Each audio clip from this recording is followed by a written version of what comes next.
우리는 무엇을 기대하고 또 믿는가? 그러니까 우리 기독신앙의 가치가 뭐냐? 짧지만은 이걸 봅시다. 우리 기독교를 안 그럽니까? 이거 한문어거든요.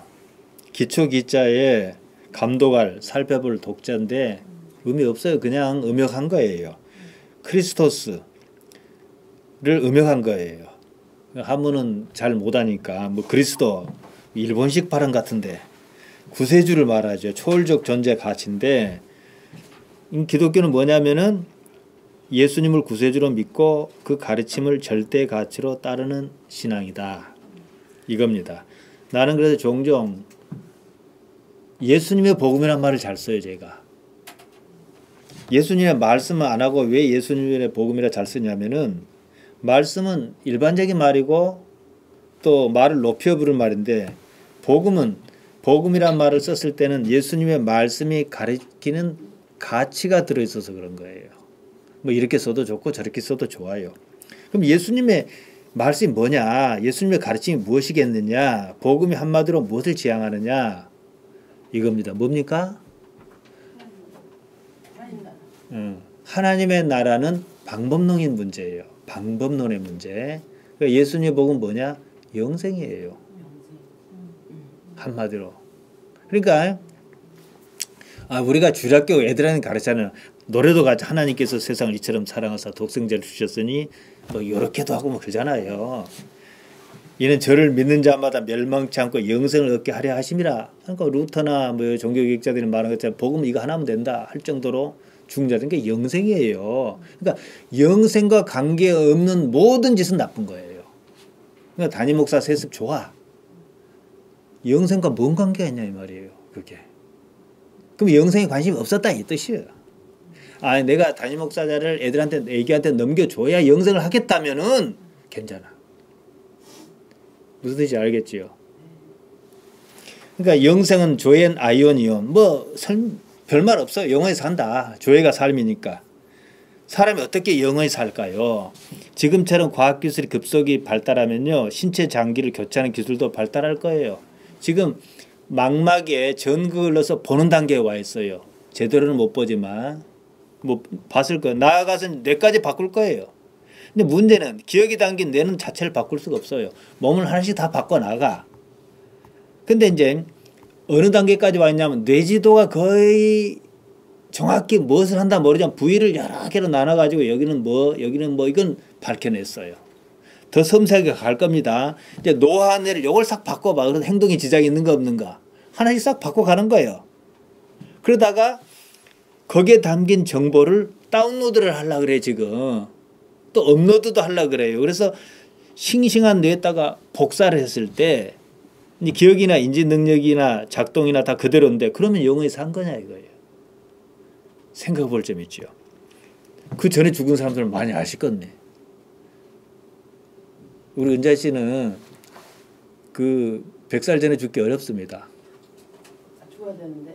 그러니까 그랬으면 좋겠지만 100살이 아니라 우리 그 할머니 집사님들이 지금 연세가 다 80대거든요. 이분들이 대한제국부터 시작해가지고 일제강점기에다가 뭐 볼 것 안 볼 것 다 겪고 공산당 왔다가 뭐가 왔다가 다 하다가 지금 여기까지 왔어요. 그럼 먹을 것도 제대로 못 먹었던 분들이야. 근데 그분들도 20년 내에 죽기 어려워. 죽으려고 하면 주사나서 살려버리고 죽으려고 살려버리고 이런단 말이에요. 아무튼 어쨌든 사람들이 관념적으로 생각하는데 뭐 그러다 보니까 교회에서는 죽는 것은 몸이다. 영은 죽지 않는다. 자기도 모르는 말을 해요.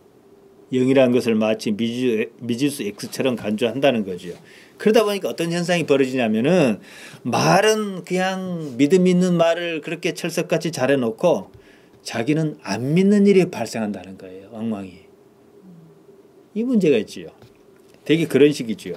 아까도 뭐 담임 목사 세습에 대한 문제를 얘기했습니다만 시끄러워요. 그 교회 장로는 그거 세습이 아니라고 했다. 그건 뭐냐 또 승계래. 승계나 세습이나 다를 게 뭐가 있냐고. 뭐 사전적으로 세습은 재산, 직업, 신분 등을 한 집안 자손에게 물려주는 일. 맞네. 승계는 선임자나 선대의 업적을 물려주는 것. 그러니까 집안은 아니더라도 결국은 그 말인 거지요. 억지 주장이죠. 뭐 다 좋은데 있어요. 그럴 수 있어요. 문제는 물려준 것이 무엇이냐. 무슨 말을 해야 돼도 돈이에요. 그 교회가 그 자리가 돈과 아무런 관련이 없는 자리라면 한사코 그랬겠느냐 이 문제예요. 더 큰 문제가 있어요. 영생의 문제로 그렇게까지는 안 한다는 거지요. 교회는요. 예수님의 복음을 삶에서 실천하고 전하는 데 있습니다. 그것이 핵심인 영생이에요. 영생과 상관없는 일은 그냥 나쁜 거예요. 영생이 무엇인지 모르고 알고 싶은 생각이 없으면서 자리다툼이나 하고 있다는 것이죠. 큰 교회니까 더욱 책임이 크겠죠. 문제는 왜 교회 뭐 개혁 실천 연대 같은 데서 이렇게 하고 김동원 목사가 전쟁을 선포하고 이 난리를 하냐 그러면은 지금 수많은 교회가 그거 보고 따라하려고 대기하고 있거든. 그럼 한국교회 엉망되는 거예요. 안 그래도 세습지도가 384군데인가 전국으로 돼 있는데 법이 바뀌어도. 자, 그럼 영생이 뭔가 봅시다. 요한복음 17장 3절에 예수님께서 이제 사역의 정점에 왔을 때 하나님께 기도를 길게 하시는 대목이 나와요. 근데 17장 3절에 보면 뭐라 얘기하셨냐면은 영생고 유일하신 참 하나님과 그의 보내신 자 예수 그리스도를 아는 것입니다. 조금은 관념성이 있습니다. 이걸 좀 구체화해 보겠습니다. 영생, 해 아이오니어스 조에 뭐 같은 말이에요. 영원히 산다 이건데 영원히 사는 게 도대체 뭔 말이냐. 구태여 뭐 원어를 둘칠 필요도 없는데 유일하신 참 하나님. 하나님께서 뭐 둘이나 셋이나 계십니까? 아니잖아요. 강조한 거지요. 우리는 유일신에 대해서 민감하지 않습니까? 참 하나님도 마찬가지예요. 그럼 거짓 하나님이 있습니까? 그건 아니잖아요. 그래서 사람의 관심이 정말로 하나님께 있느냐 이 문제예요. 하나님을 믿느냐 이 문제예요. 영생은 하나님과 그의 보내신 자 예수 그리스도를 아는 것인데 안다는 말 기노스코. 히브리 말로 야다. 창세기 4장 1절 아담이 그 아내 하와와 동침하며로 번역했는데 그것이 야다예요. 그 다음에 누가복음 1장 34절에서 천사가 마리아에게 나타나 수태를 알렸을 때 나는 사내를 알지 못하니 그 말이 기노스코예요. 그러니까 히브리인의 의미를 그대로 갖다가 헬라어로 표현해 놓은 거예요. 알다란 말은 그럼 결국 뭐냐면 하나님을 안다. 그의 보내신 자 예수 그리스도를 안다란 말은 그냥 한 번 알고 마는 것도 아니고 지식적으로 아는 것도 아니고 지속적인 관계에서 체화하는 걸 말해요. 우리가 성찬식 왜 해요? 빵 먹으나 마나 빵 먹는다고 내가 구원 받나? 그렇지만 그 순간만큼이라도 이것은 예수님의 살이다 피다 먹는다는 표현을 예수님께 하셨다고. 그 얘기는 이게 예수님 몸과 피는 아니지만 내가 만약 예수님을 살을 뜯어 먹었다고 생각해 보자고. 소화해버리냐 소화해. 예수님의 몸이 나를 이룰 것이잖아요. 이거죠. 그래서 성찬식 하는 거예요. 자, 그러면은 영생이란 각자 삶에서 하나님에 대해서 삶이라는 과정을 통해서 지속적으로 알아가는 거예요. 그래서 어느 순간에는 내가 예수님인지 예수님이 나인지를 모를 지경으로 정점에 이르면은. 그러니까 예수님은 거의 그 수준에서 사셨어요. 그러니까 내가 하나님 안에 하나님께 내 안에 내가 얘기한 거 하나님의 뜻이 돼버린 거예요. 그냥 워낙 자기란 게 없어버렸으니까. 이것이 우리 기독신앙이 추구하는 영성이에요. 그러니까 보통 우리가 그렇게 하잖아요. 뭐 사형린가 뭔가 보면은 여기 절벽이 있는데 십자가를 딱 걸쳐놓고 사람이 걸어간다. 이거 표현은 맞아요. 의미 표현은 멋있어요. 그런데 관념적인 언어예요. 현실적이지 않아요. 상징적인 언어다 보니까 그때는 은혜가 충만할 때는 이해가 가는데 현실에 부딪힐 때는 근데 이런 문제가 발생해요. 복음서에서 그것을 설명하는 사건이 하나 있습니다. 누가복음 5장에 나오는데요. 예수님께서 침상에 누운 중풍병자를 고쳐주셨어요. 근데 누가복음 5장 20절에 보니까 뭐라고 말씀하셨냐면은 이 사람아 내 죄사함을 받았느니라 하신 거예요. 유대인들이 난리가 난 거예요. 참남하도다. 이 참남한 말을 하는 자가 누구냐? 오직 하나님 외에 누가 죄를 사하겠느냐? 이렇게 따졌어요. 예수님이 뭐라 하셨냐면은 자 그럼 봐라. 네 죄사함 받았다는 말이 쉽겠냐, 네 다리를 들고 걸어가는 말이 쉽겠냐, 쉬운 거 한번 골라보라 해서. 여러분 어디 뭐가 쉽겠어요? 죄사함이 쉽지. 사했는지 안 했는지 모를 테니까. 일어나 걸어가라 한 것은 직접 일어나 걸어가는 동작이 나타나 줘야 해요. 아무도 못해. 그러니까 돈 들이지 않고 수고하지 않아도 되는 말 하는 거예요. 형제님 자매님 하나님께 당신을 사랑하십니다. 립 서비스예요. 그럼 뭐예요? 하나님께 나 사랑하신다 그러면 당장 내 어려운 문제 하나 정도는 해결해 주셔야 되는데 여기에 머물러 있다는 거예요. 그래서 지금 과학이 발달한 시대에 내가 지난주 설교에서 얘기했습니까? 상징의 시대는 끝났다. 종교에서. 그 얘기 그래서 한 거예요. 현실적이지 않으면 의미가 없어요. 왜냐? 과학이 너무 많은 걸 알아버려요. 이제.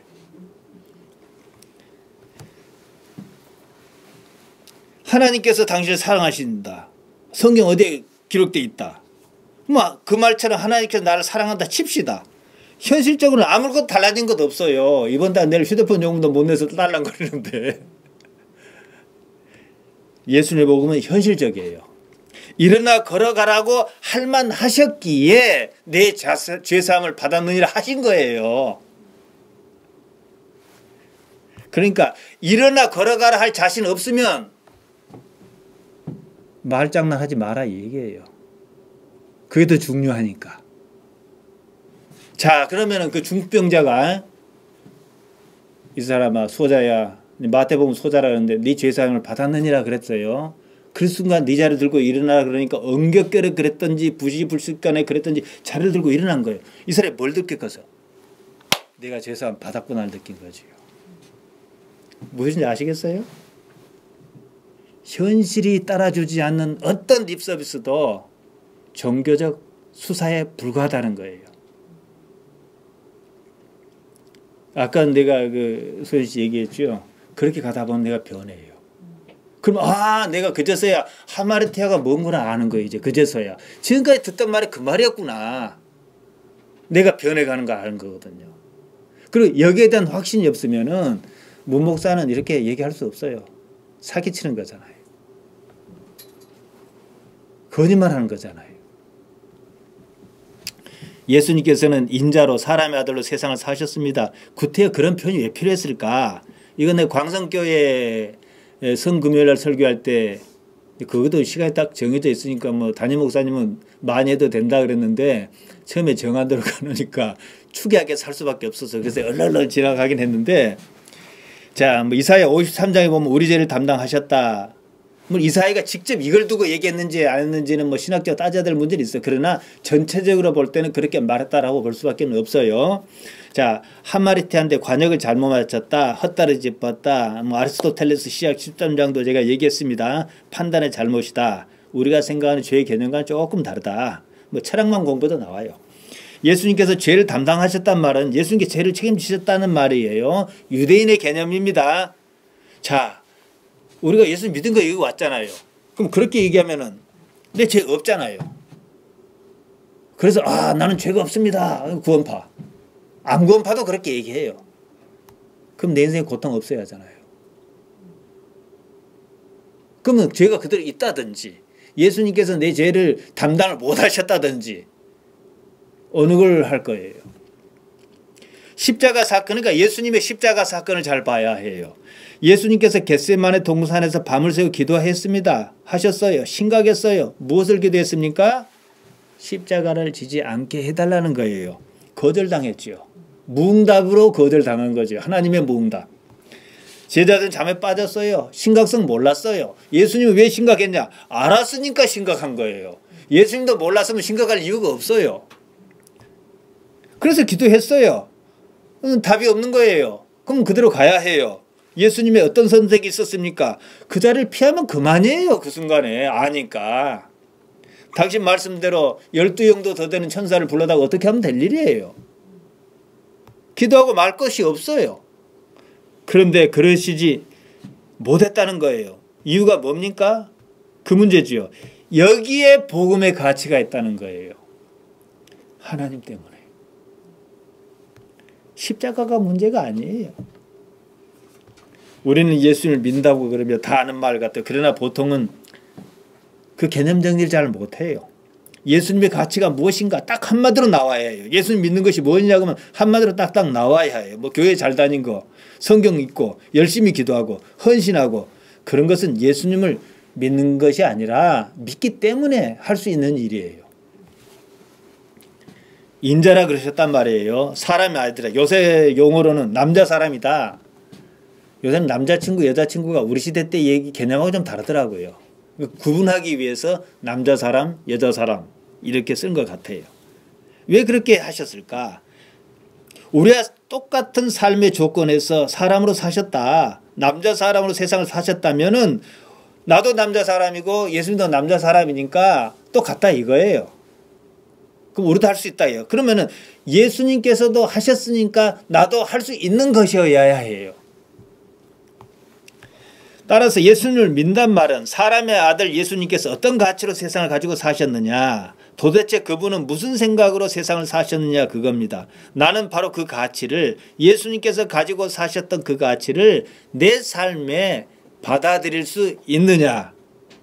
삶의 가치관의 문제, 이게 믿는다는 말이에요. 사람의 아들 예수님께서 세상을 사신 방식이라면 우리 또한 그렇게 살 수 있다 이건데요. 그러면 예수님의 가치가 뭡니까? 최종적인 가치가 하나님이시지요. 십자가가 아닙니다. 인류의 구원도 아니에요. 그건 부수적으로 발생한 일이에요. 하나님이셔요. 하나님과 바꿀 수 없는 거예요. 십자가는 싫습니다. 죽음도 마찬가지예요. 그렇지만 하나님과 바꿀 수 없었습니다. 그러자 달리 방법이 없는 거예요. 그냥 간 거예요. 치실 수밖에 없었습니다. 운명하실 때 직전에 엘리엘리 라마 사박다니라고 하셨다고 그럽니다. 마태복음 27장 46절, 마가복음 15장 34절. 성경은 친절하게 번역까지 해줍니다. 이 아람어인데 나의 하나님 나의 하나님 어찌하여 나를 버리셨나이까. 사실 생각해 보세요. 내가 인류의 구원자예요. 십자가 알았어요. 이제 죽습니다. 임무 다 했어요. 근데 왜 이런 절규를 해요? 말이 안 되지요. 그러잖아요. 인류의 구원을 위해서 그랬다 해요. 이건 나의 사명이라 그래요. 인자로서. 십자가를 졌습니다. 어쨌지 고통도 견뎌왔습니다. 죽게 생겼습니다. 죽는 것은 알고 있었으니까. 그렇다 그럽시다. 제자들에게 당신의 고통뿐만 아니라 죽음도 말씀하셨습니다.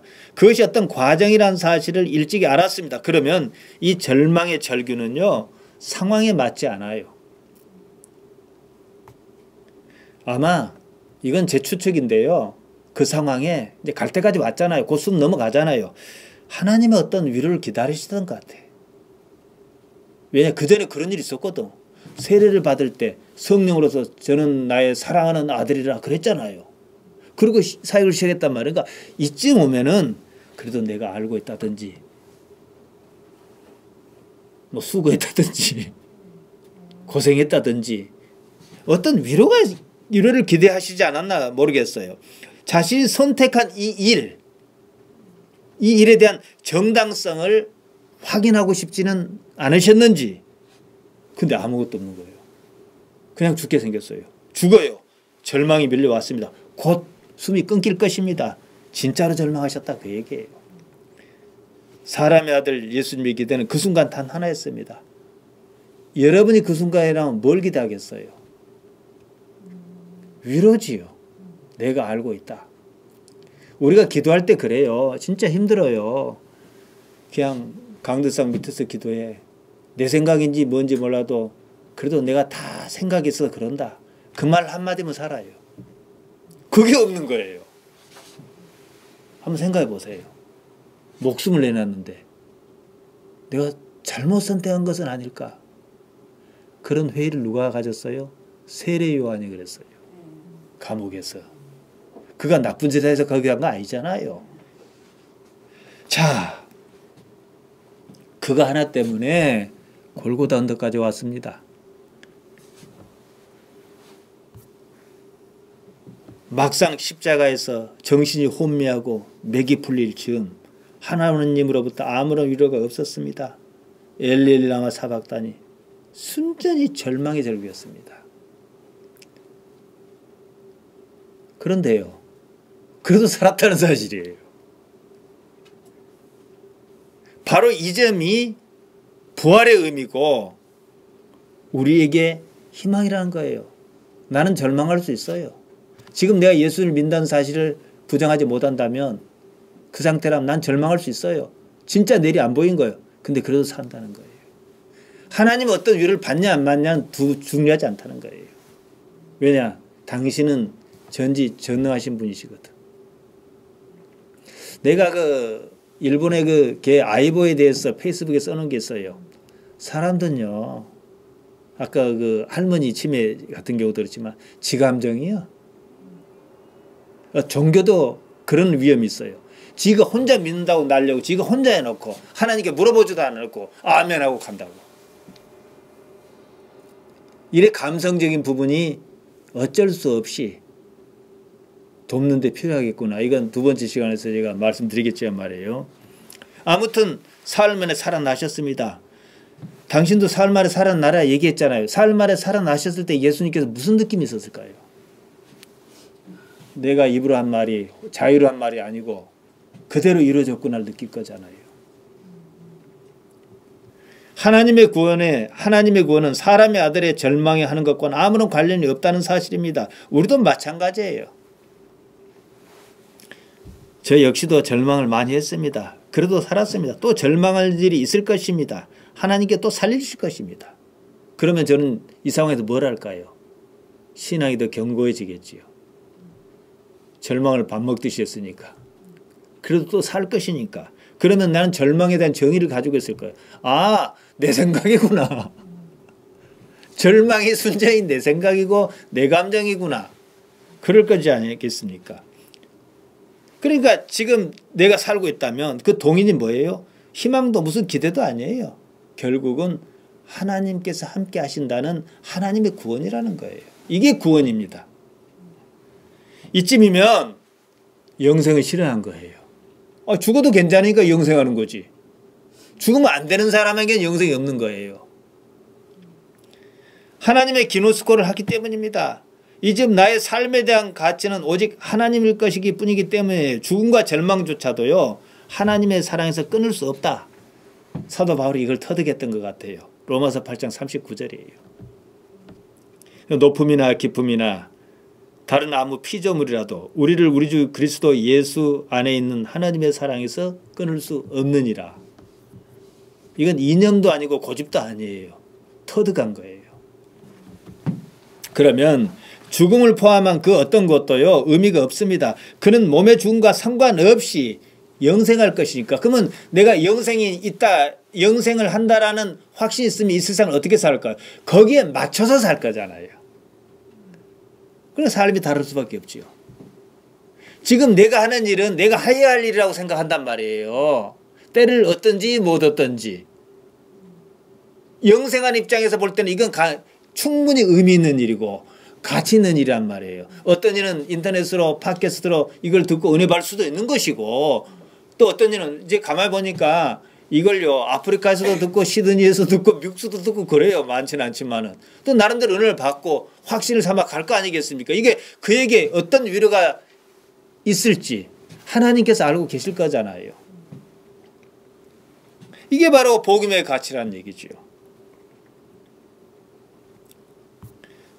이게 바로 예수님께서 가지고 계셨던 가치예요. 오직 내게는 하나님이시다. 그 기준에서 십자가는 좋은 거 아니에요. 아무리 봐도 안 좋은 거예요. 피할 수 있으면 피하는 게 상책인 거예요. 그럼에도 불구하고 하나님 때문에 지실 수밖에 없었다면 그분에게는 우리가 생각하는 구세주 보지 말고 사람의 아들로 봅시다. 사람의 아들 예수님이라는 분에게 그랬다면 그분에게 무엇이 가장 큰 가치냐? 무엇이 중요한디? 하나님이시잖아요. 나는 지금 이렇게 하고 이제 또 밤차 타고 내려간다고 그럴 거예요. 그러면 뿌듯할 거예요. 뭐가 뿌듯해요?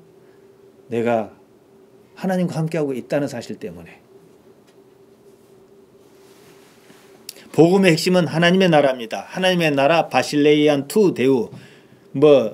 죽어서 가는 그런 천당 아닙니다. 바실레이는 영토가 아니다. 말씀드렸습니다. 이곳이냐 저곳이냐 아니다. 그래서 바리새인이 그의 나라가 어딘데 이만이니까 이렇게 물으니까 그의 나라는 여기 있다 저기 있다 할 것이 아니고 너희 가운데 있느니라. 그러셨잖아요. 현실적인 문제다 이거죠. 바실류오, 내가 왕 노릇한다. 내가 통치한다. 이 뜻입니다. 내가 죽고 살고 하는 것은 몸의 변화일 뿐 나의 존재와는 상관이 없습니다. 하나님의 나라는요. 하나님을 자기 삶에서 어떻게 인식할 것이 이 문제예요. 그러니까 우리가 왜 내가 항상 자기 삶을 들여다보라 하냐. 하나님을 마음에 담고 들여다보라 하냐면은 내 생각들이 이리 안 풀려요. 그런데 이걸 어떻게 그때는 좀 실망 좀 하려고 그랬어요. 아, 하나님께 이런 방법이 있으셨구나라고 생각하는 일이 발생한단 말이지요.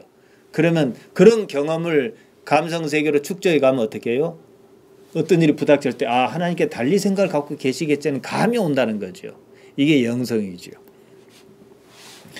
여러분은 무엇을 믿습니까? 여러분이 믿는 것이 무엇입니까? 내가 예상하는 것, 기대하는 것입니까? 그러면요. 무교예요. 하나님께서 자신에게 최고 가치면 삶이 다릅니다. 다르게 살 수밖에 없어요. 제가 여러분 이제 한 1년 이상 어찌됐든 1년이 넘었네. 이렇게 만나서 이렇게 말씀 전하고 있지 않습니까? 이제 사람이 말이지 엄청 많이 모여서 하면 저도 재밌으니까 아 이게 막 의미 있는 것처럼 그럴 거예요. 그냥 뒤집어서 봅시다. 몇 안 모이니까 더 이게 더 의미가 있는 거예요. 아, 몇 안 모인데도 이렇게 할 수 있으니까. 그러지 않습니까? 어떻게 보면은 보통 이렇게 생각해요. 저는 이제 뭐 이렇게 하면은 여기도 보니까 몇 교회가 이 교회를 빌려주는 거예요. 이를테면 교회가 임대하기 어렵다 그래요. 그래서 한 교회가 해 나갔대요. 그러면은 아 여기서 저도 몇 번 왔다 갔다 하다 보면 어떻게 서울에서 교회를 할 수 있을까 그런 생각 때문에 하는 게 아니냐. 저 그런 기대 없습니다. 왜 없냐. 저를 목사 만들어 놓고 하나가는 권사님이 계신데 이건 개인적인 경험입니다. 저기는 이제 믿음의 어머니라 할 만한 제가 참 존경하는 분입니다.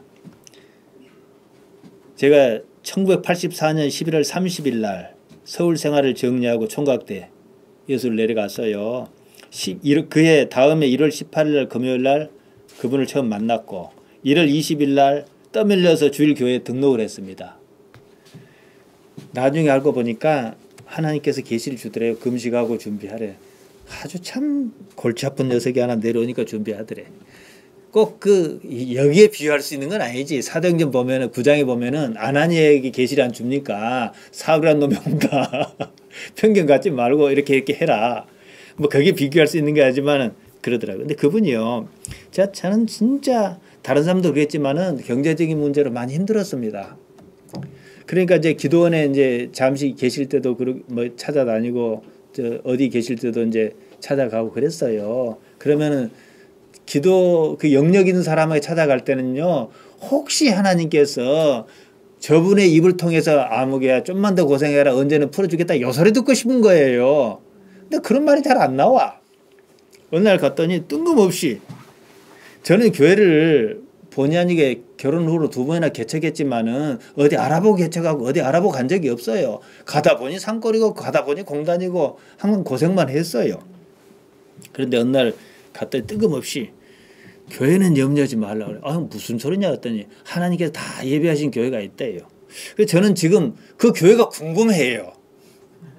그래 제 아내하고 그래. 그 교회가 언제쯤 나타날까? 개인적으로 그게 궁금해요. 첫째 시간 정리하려합니다. 저는 죽었어요. 죽어버리는 제가 바란 건 없어요. 하나님만의 유일한 가치입니다. 제게 은사를 주셨으면 그걸 행하는 것이고 예수님의 말씀을 좀 더 제대로 전했으면 좋겠다. 이것을 듣고 스스로 일어서는 그리스도인이 우리 개신교의 뭡니까? 종교개혁 모토가 뭡니까? 만인 제사장 아닙니까? 목사가 제사장이 아니에요. 각자를 제사장 만들 수 있다 그러면은 그건 목사로서 큰 보람이겠지요. 영생은요. 시간 개념으로 지금과 지금의 나이입니다. 순간과 순간의 만남입니다. 원래 시간은 없어요. 왜 없는지 아십니까? 만약 우리가 생각하는 우리 관념 속의 시간이 실제로 있다면 우주 어디서나 시간은 똑같이 흘러야 돼요. 다르잖아요. 구부러져가고 빨리 가는 데도 있고 늘어나는 데도 있고 그럼 시간이 없는 거예요. 시간이 또 언제 없어지는지 압니까? 몸을 버리면 없어져요. 그러니까 영생은 뭐예요? 지금 내가 하나님과 어떤 관계냐 이 문제예요. 기노스코다. 그래서 지금 사는 거예요. 이따 일용할 양식도 제가 얘기할 거예요. 그게 어떤 관계가 있는가. 여기서 첫 시간 마칩니다.